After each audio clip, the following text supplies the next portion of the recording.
You might find this hard to believe. The deeper humanity ventures into the cosmos, the more hopeless we feel. It sounds like a paradox, but as we push further beyond the fragile skin of our atmosphere, we begin to uncover a chilling truth. We are nothing. The universe does not care for us. There are no greetings, no responses, no destinies carved just for human beings. The universe expands in silence, stretching endlessly, as if our existence was never noted. For thousands of years, humans believed we were the center of it all. We crafted grand myths, built religions, invented science, all to answer a single primal question.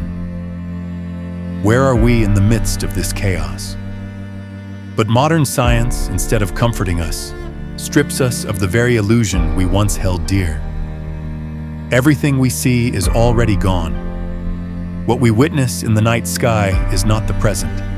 It is the past, millions of years removed. That brilliant star overhead? It might have died long ago, but its light still travels, quietly crossing the void to reach our eyes, carrying a memory the universe itself has already forgotten.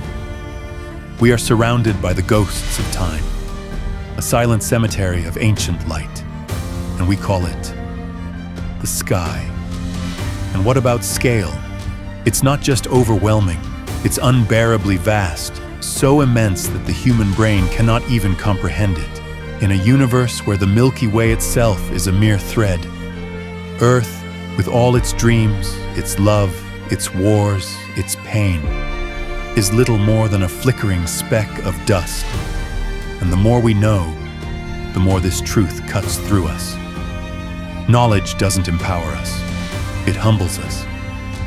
To understand the universe is not to feel strong, it is to feel small, frightened, and deeply alone. So perhaps the real question is no longer, where are we in the universe? But instead, why are we here if nothing ever asked us to be? What we see is never what is. In space, vision becomes illusion, because light, the only messenger we have, does not arrive instantly. It travels. It carries time on its back, like a whisper from the past echoing into the present. Let's start with something familiar: the sun. It's the nearest star to Earth, just 150 million kilometers away. And yet, the light we see from it is already 8 minutes and 20 seconds old. If the sun were to disappear this very moment, we wouldn't know it. Not right away. For over 8 minutes, we would continue to feel its warmth, to see its glow. We would live in a false present, bathed in light that no longer exists. 8 minutes of illusion, 8 minutes of memory. Now look up at Sirius, the brightest star in our night sky. It's 8.6 light years away. This means the Sirius we see tonight, shimmering like a distant promise, is actually the Sirius of nearly a decade ago. It may have changed. It may have collapsed, exploded, faded, and we wouldn't know. Not yet. We're not seeing the truth. We're seeing its echo. Let's go farther. The Horsehead Nebula, a beautiful cloud of gas and dust, 1,500 light years away. When we gaze at it through a telescope, we are looking at the year 525 AD, the time of ancient empires, before electricity, before telescopes even existed. We're watching an event that happened before the idea of watching it was even possible. Now further still, the Andromeda Galaxy. It sits about 2.54 million light years away. That means the light from Andromeda began its journey before humans ever existed as a species. Before fire, before words, before time had meaning to us. What we see in our night sky is not just far away. It's a window into a world before us, a silent movie of a cosmos that doesn't know we're here. This is one of the most haunting truths of astronomy. Nothing we see is in the present. Not the stars, not the galaxies, not the nebulae. They are all ghosts, not metaphors, but literal specters of the past. Their light is still arriving, but they may no longer be there. And so we ask, if everything we observe is already gone, what does it mean to be here now? We live in a reality that is always late, a reality where sight itself is delayed, where the concept of now is more illusion than fact. Even the moon, so close, so immediate, is already 1.3 seconds in the past. The farthest object ever photographed from Earth, galaxy GN-11, lies 13.4 billion light-years away. We are witnessing it as it was just 400 million years after the Big Bang. The deeper we look into space, the further we look into time. Telescopes become time machines. Astronomy becomes archaeology. The stars are fossils made of light. And the most painful realization, we can never catch up, no matter how powerful our tools, no matter how long we wait. We are always trailing behind. So what does it mean to live in a universe that only shows us what's gone? Are we explorers of the stars or mourners of their passing? In 1977, a small spacecraft was launched from Cape Canaveral, Florida. It was called Voyager 1. Its mission was simple, yet profound: to leave us, to fly beyond Earth, beyond the planets, beyond the sun's warm breath, to carry our presence into the unknown. Voyager 1 is about the size of a small car. It weighs just under 800 kilograms, but its journey, its ambition, is immeasurable. For decades, Voyager 1 has drifted farther and farther from Earth, carried by its momentum and a faint nuclear heartbeat.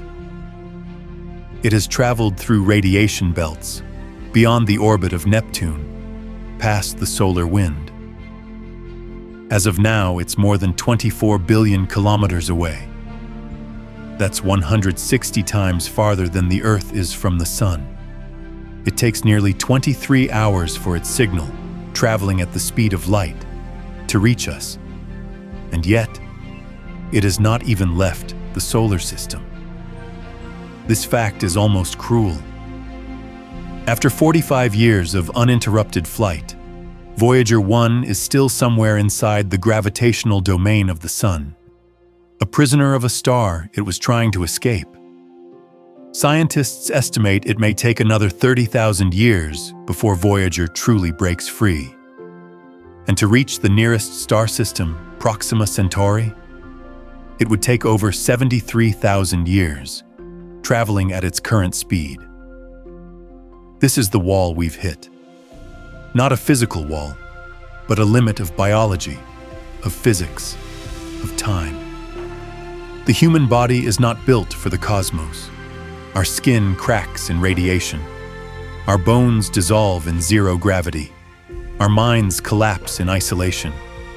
Even if we could launch a ship tomorrow, faster, stronger, safer, it would still take tens of thousands of years to arrive anywhere meaningful. And by the time it did, the Earth that launched it may no longer exist. The species that created it may be gone. Voyager 1 is not just a spacecraft, it is a message in a bottle, tossed into a cosmic ocean that may never answer. It carries a golden record, etched with music, greetings, images, human laughter. But who will hear it? Who will understand it? Perhaps no one. Perhaps that's not the point. Voyager reminds us of two things: that our reach is longer than our grasp, and that even when the universe ignores us, we still send something anyway. That's not science. That's something deeper. That's hope. But hope is not enough to overcome the void. Voyager 1 is still flying, still whispering, still alone. For most of human history, we believed we were special. We placed ourselves at the center, not just of our world, but of the universe. The sun, the stars, the heavens, all thought to revolve around us. And why not? We feel, we build, we dream. Surely the universe must care. But the more we looked, the more the center slipped away. First, Copernicus told us Earth was not the center, the sun was. Then we found the sun was just another star, not even particularly large. Then we saw the Milky Way, a sprawling disk of 400 billion stars. And our sun, tucked quietly into one of its spiral arms, the Orion Arm, like a forgotten house on a suburban street. We are not in the center of the galaxy. In fact, we're about 27,000 light-years from the core, a safe distance, but not a privileged one. So we widened the map. Maybe the Milky Way is the center. The Milky Way is just one of at least 2 trillion galaxies in the observable universe. Just a speck in the local group, a small gathering of around 50 galaxies. That group is part of a larger structure, the Virgo supercluster. And even that is just a strand in the colossal Laniakea supercluster, a vast river of galaxies stretching over 520 million light-years across. In this structure, our galaxy, the Milky Way, is not central. It's not even prominent. It's a dot, a dust mote clinging to a thread in a web no one wove. The more we zoom out, the less we matter. At each scale, we fall further from significance. We are not at the center of the solar system, not at the center of the galaxy, not at the center of any supercluster, not at the center of the universe. And the final twist? There is no center at all. The universe is expanding in all directions. Every galaxy, every cluster, every point, moving away from every other point. Not from a center, but from everywhere. Because the expansion isn't happening into space, it's happening of space itself.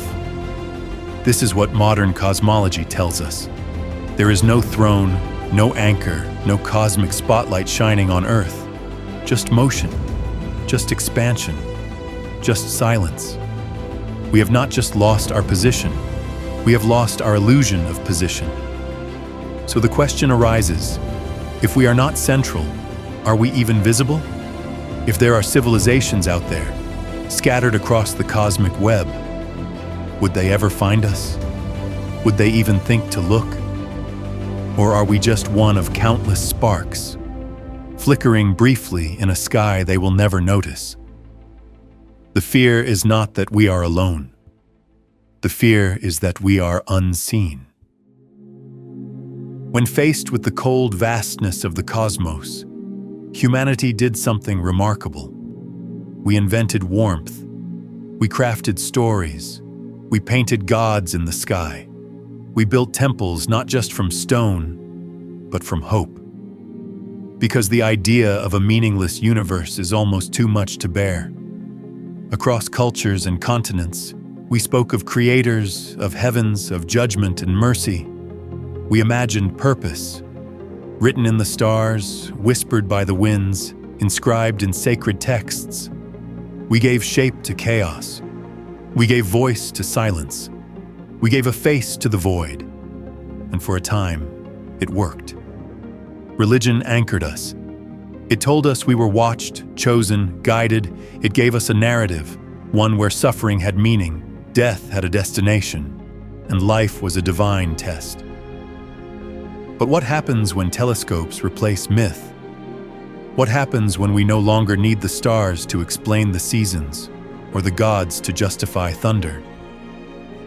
What happens when we look up at the same sky and no longer see a kingdom, but an abyss? Modern science has not only dismantled our central position, it has also challenged the stories we told to make ourselves feel central. And yet, we still believe. Not always in religion, but in something.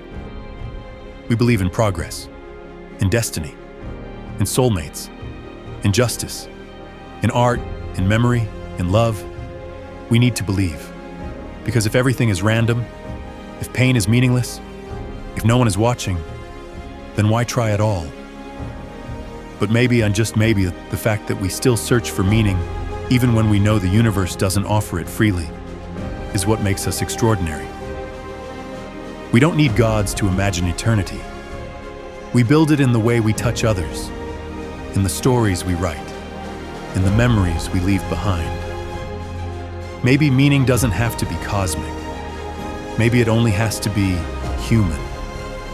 But even this belief, this fragile, beautiful, necessary belief, may itself be an illusion. Because the universe does not promise meaning. It does not reward it. It does not even acknowledge it.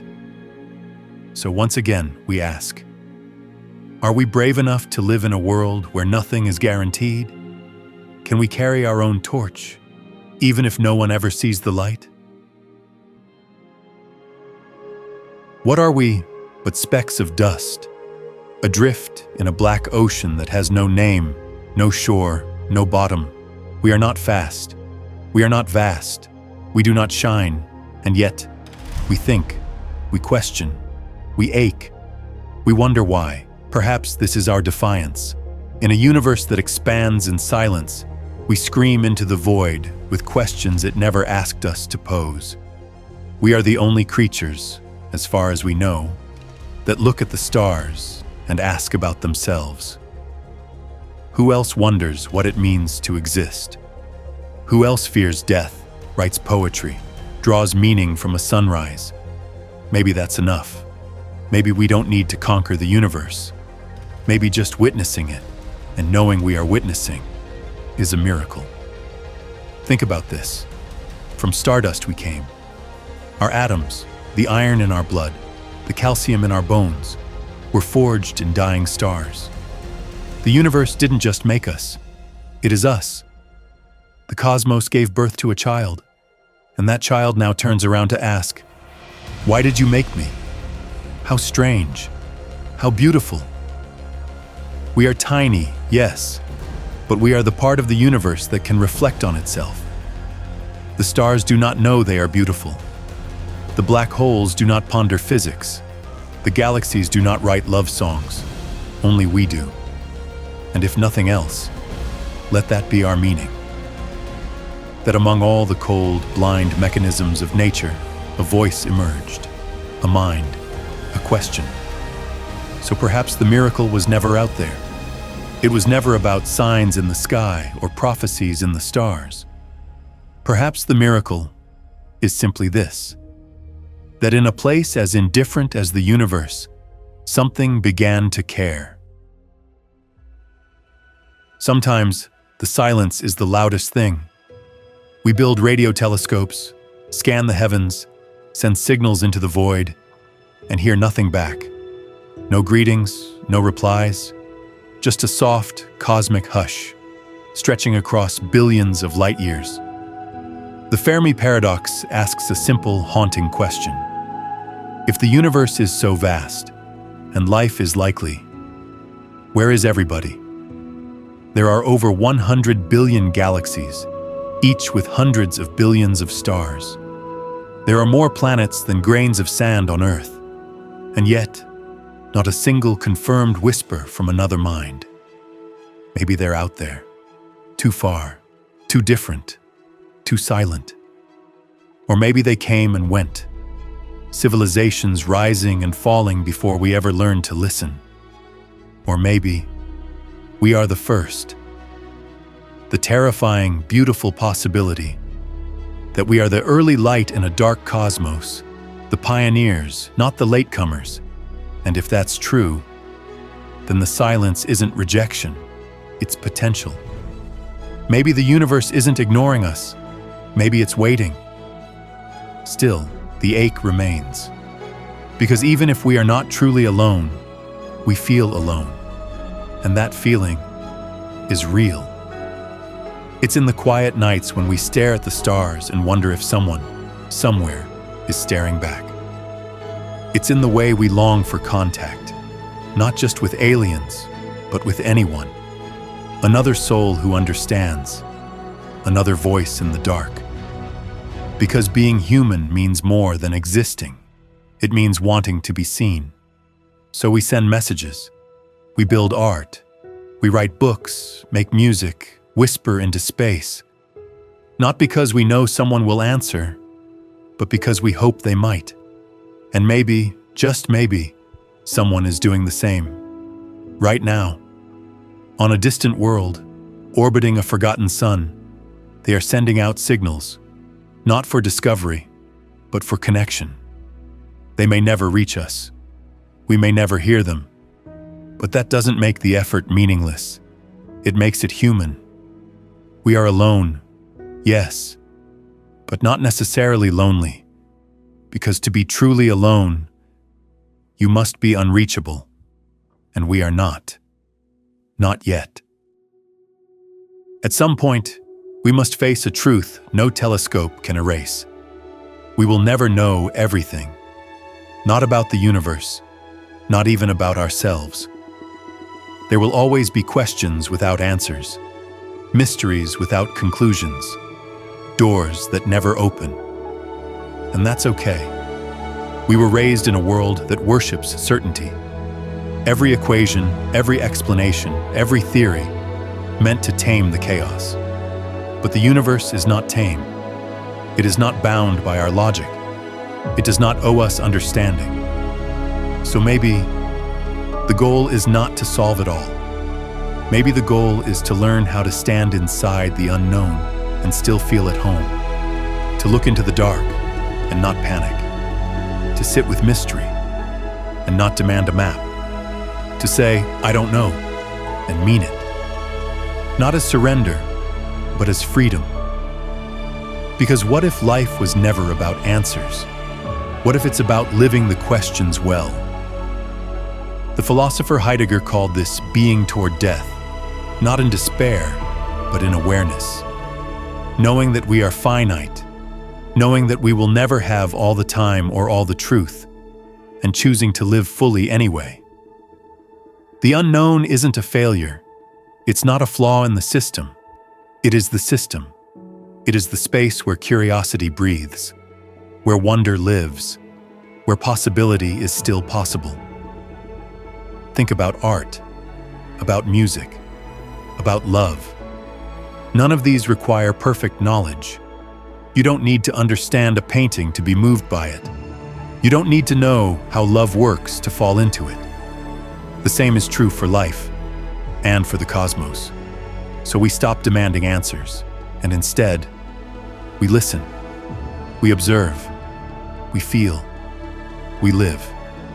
In the face of the great unknown, we can choose terror, or we can choose awe.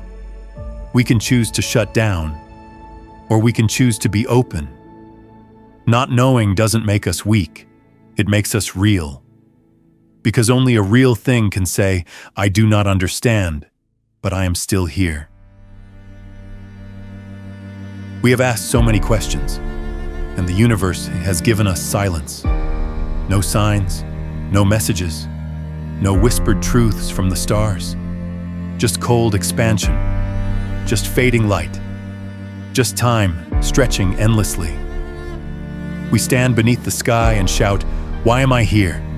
And the cosmos replies with wind, with silence, with distance. It's easy to feel abandoned, easy to believe that if no one answers, no one cares. But maybe that's not true. Maybe the silence isn't cruel. Maybe it's just empty. And maybe in that emptiness, there's room for something else. United States, our questions, our longing, our stubborn refusal to stop seeking, even when there's no promise of being found. Because that's what we are, not beings of certainty, but of curiosity. Not children of meaning, but makers of it. The stars didn't tell us to love, we chose to. The galaxies didn't teach us art, we made it. The universe didn't assign us purpose, we invented it, and that is powerful. We do not need to be the center of anything. We only need to be here, aware, alive, asking. That is our rebellion, not violence, not control, but a quiet voice in the dark that says, I am. So we continue, we look up, we wonder, we grieve, we create, we love. Even if the universe never answers, we still ask. Because asking is human, and being human is enough. Thank you for staying with us until the very last moments of this journey. Amid a silent and infinite universe, you chose to listen to a small voice, the voice of humanity itself. Perhaps we don't have all the answers, but the mere act of asking the question is already something beautiful. If this video touched something within you, leave a comment, share it, or simply take a moment of silence. Because who knows, someone out there might be waiting for a light, just like you. See you again in the questions to come.